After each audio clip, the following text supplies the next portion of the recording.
Ini adalah tempat yang paling beracun dalam dunia. Malah ia lebih beracun daripada Chernobyl yang pernah mengalami malapetaka nuklear terburuk dalam sejarah. Satu lagi tempat yang menerima nasib yang sama adalah Guyu di China. Persamaan kedua-dua tempat ini, kedua-duanya adalah tempat perkuburan sampah elektronik e-waste yang terbesar di dunia.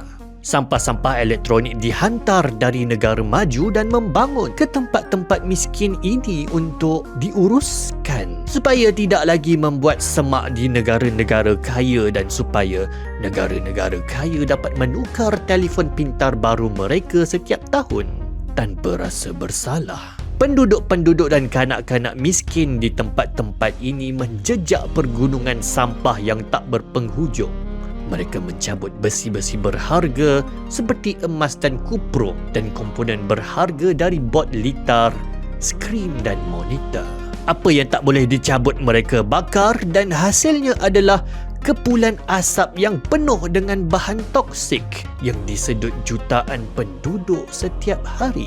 Punyalah toksik tempat-tempat ini, tanaman tak dapat lagi ditanam sebab tanah dah terlampau tercemar, sungai-sungai tak dapat lagi diminum, air terpaksa dihantar dengan lori. 80% kanak-kanak menghidap keracunan plumbum dan keguguran janin berlaku dengan sangat banyak.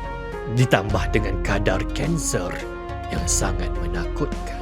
Kita mungkin menganggap sampah plastik sebagai sampah terburuk yang mengancam dunia. Dengan kuantiti yang terlampau banyak, sangat tidak mudah terurai. Plastik-plastik mencekik hidupan, malah mencerobohi makanan kita juga. Atau mungkin ramai yang menganggap bateri sebagai bahan buangan paling bahaya. Di dalamnya ada kadmium, lithium, merkuri dan plumbum yang apabila dicampak di tempat pembuangan sampah, ia terurai dan kandungan toksiknya bocor meresap ke tanah dan air meracuni alam. Tapi hakikatnya terdapat ancaman sampah raksasa yang lebih menakutkan. Ia adalah gabungan kedua-dua sampah fatal plastik dan bateri yang mungkin menunggu masa sebelum menghapuskan kita semua. Sampah elektronik.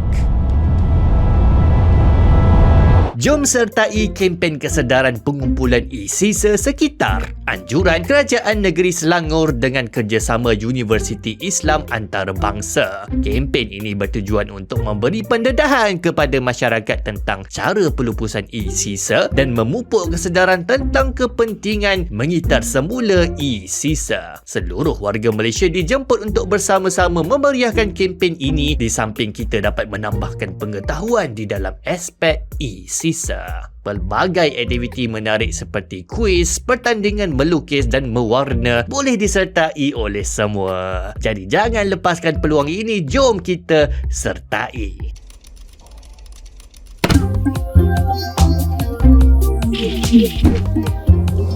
Jom buka minda.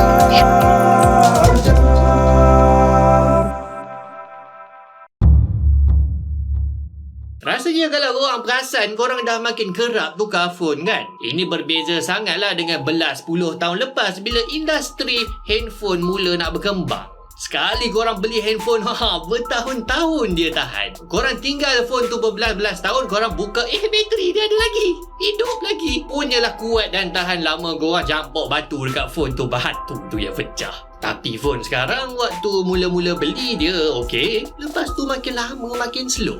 Bateri mula kong. Dan setiap kali ada update baru yang wajib buat, ada tu korang perasan slow sangat phone aku ni. Macam-macam problem start timbul dan akhirnya korang ambil phone tu, korang buang dalam tong sampah ataupun korang simpan letak dalam almari khas untuk letak phone-phone yang dah tak guna dah. Lepas tu dapatlah alasan untuk beli phone baru. Tapi kenapa jadi macam ni syarikat phone sekarang dah tak reti nak buat phone yang tahan lama ke apa? Jawapannya bukan tak pandai, tapi disengajakan. Bila diorang buat phone yang tahan lama, korang cuma beli phone tu sekali dalam 5-10 tahun je. Rugilah. Tapi bila mereka sengaja untuk buat phone, produk-produk gadget-gadget terbaru untuk ada tempoh mereka untuk mati, untuk ada tempoh untuk mereka mula defunct. Setiap 2-3 tahun maka pengguna akan kerap membeli phone. Jadi diorang untung dan diorang makin kaya. Ini bukan konspirasi tuan-tuan, ini memang benda betul.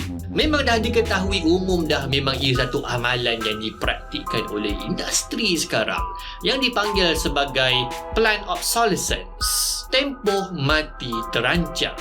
Tujuannya adalah untuk memaksimalkan keuntungan syarikat. Dan ketamakan ini akhirnya membawa kepada satu masalah raksasa yang mengancam kita semua. Timbunan sampah-sampah elektronik e-waste. Ia sangat besar dan mula menjadi tak terkawal. Ya, kita mungkin boleh salahkan elit-elit korporat sistem kapitalis yang tamak. Tapi kita semua rasanya akan dipertanggungjawabkanlah dan akan dipersoalkan sebagai menjaga bumi ni, ya tak? Cuma kita yang tak suka, kita yang tak nak fikir benda-benda ni sebab nanti rasa bersalah. Tapi phone aku makin perlahan. E-waste adalah konglomerat campuran bahan-bahan komponen-komponen yang sangat membinasakan apabila statusnya bertukar daripada gadget menjadi sampah. Bila korang tak tahu nak buat apa dengan phone, dengan komputer lama, dengan mesin basuh, dengan peti ais, lalu korang buanglah benda tu, itu dinamakan sebagai e-waste. Dan dalam satu produk elektronik boleh terdapat bahan-bahan macam plastik yang sangat susah nak diuraikan macam yang kita cerita awal tadi tu. Dan bukan setakat plastik, mereka ada plumbum yang dijumpai dalam bot litar dan bateri. Ada merkuri yang digunakan dalam bateri dan display. Ada arsenik yang digunakan dalam microchip elektronik. Dalam satu monitor 14 inci yang kita biasa guna tu je ada dekat 4 kilogram plumbum. Plumbum ni boleh meresap ke dalam tanah di tempat pembuangan sampah dan jika diorang ni terbakar, gabungan elemen besi-besi berat ni akan melepaskan toksik racun kepada alam sekitar. Merkuri boleh bocor bila setengah bahan elektronik ni dihancurkan dan dia sangat-sangat tak sihat. Kesan dia boleh membuat kerosakan pada janin, sistem saraf, darah korang boleh jadi terganggu komposisi dia. Dia boleh rosakkan paru-paru dan hati dan buah pinggang dan akhirnya boleh buatkan kematian. Mati sebab sampah. Setengah daripada sisa toksik daripada phone yang tak dilupuskan dengan baik akhirnya masuk ke dalam saliran air, ditelan oleh binatang dan akhirnya sampai balik dalam perut kita. Dan dia rosakkan kitaran makanan.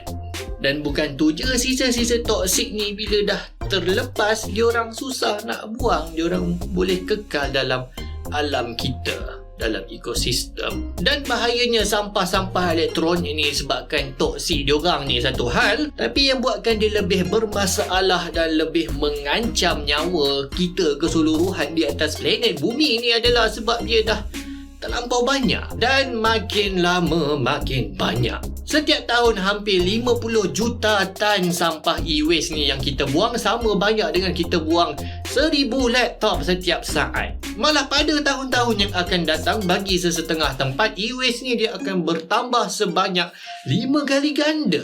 Dan daripada 50 juta tan ni agak-agak berapa banyak yang dikita semula? 20% je bang. Tapi ada cahaya di hujung bot litar dan ada usahalah yang kita boleh hargai untuk cuba mengurangkan kesan dahsyat malapetaka akibat daripada pembuangan e-waste yang tak terkawal ni. Antara yang besar adalah perjanjian dan convention antarabangsa seperti Convention Basel yang mengawal dan mengehatkan praktis negara kaya yang menghantar sampah-sampah mereka ke negara miskin. Tadi kita ada sebut bahawa sampah-sampah e-waste ni kita boleh keluarkan balik bahan-bahan berharga daripadanya, ya tak? Emas, kuprum. Jadi sekarang ada usaha daripada pengeluar produk elektronik mega macam Apple. Diorang nak mencapai sistem tertutup penghasilan produk diorang sendiri, di mana diorang nak kitar semula, diorang nak keluarkan balik semua komponen iPhone lama dan diorang nak ambil komponen-komponen tu buat balik jadi iPhone yang baru. Jadi efektifnya tak ada sampah lah yang akan dihasilkan. Dari sudut pengeluar industrinya, kena ada peraturan untuk paksa penggunaan bahan-bahan yang boleh diurai dalam tempoh yang sekejap, dan produk tu mesti gunakan desain serta bahan-bahan yang selamat untuk alam sekitar. Dan kena denda syarikat-syarikat yang sengaja buat produk diorang tamat tempoh awal ni. Biasa ni, biasa. Dan bagi kita pengguna, kita kena labur untuk dapatkan produk-produk berkualiti yang tahan lama, yang tak payah jadi kerja untuk kita buang tiap-tiap tahun. Dan dah pasti kitar semula. Jangan ingat usaha kita individu ni kecil. Kita boleh ambil tahu tempat-tempat kitar semula berhampiran dengan kita dan berkomunikasi kerjasama dengan agensi kitar semula tanah air kita. InsyaAllah dengan usaha-usaha yang sentiasa berterusan walaupun kecil daripada kita seorang, insyaAllah dia boleh membawa kepada perubahan. Dan itulah dia sedikit sebanyak tentang ancaman besar yang sedang melanda bumi kita sekarang ni, ancaman sampah e-waste. Apa pandangan anda? Anda rasa ada tak cara lain untuk kita cuba selesaikannya? Tulis dalam bahagian komen. Kita jumpa lagi dalam video ajar yang akan datang. Tapi sebelum tu, jangan lupa untuk like, share. Dan kalau anda menyokong saluran ajar, tekan butang join, sangat-sangat membantu. Assalamualaikum.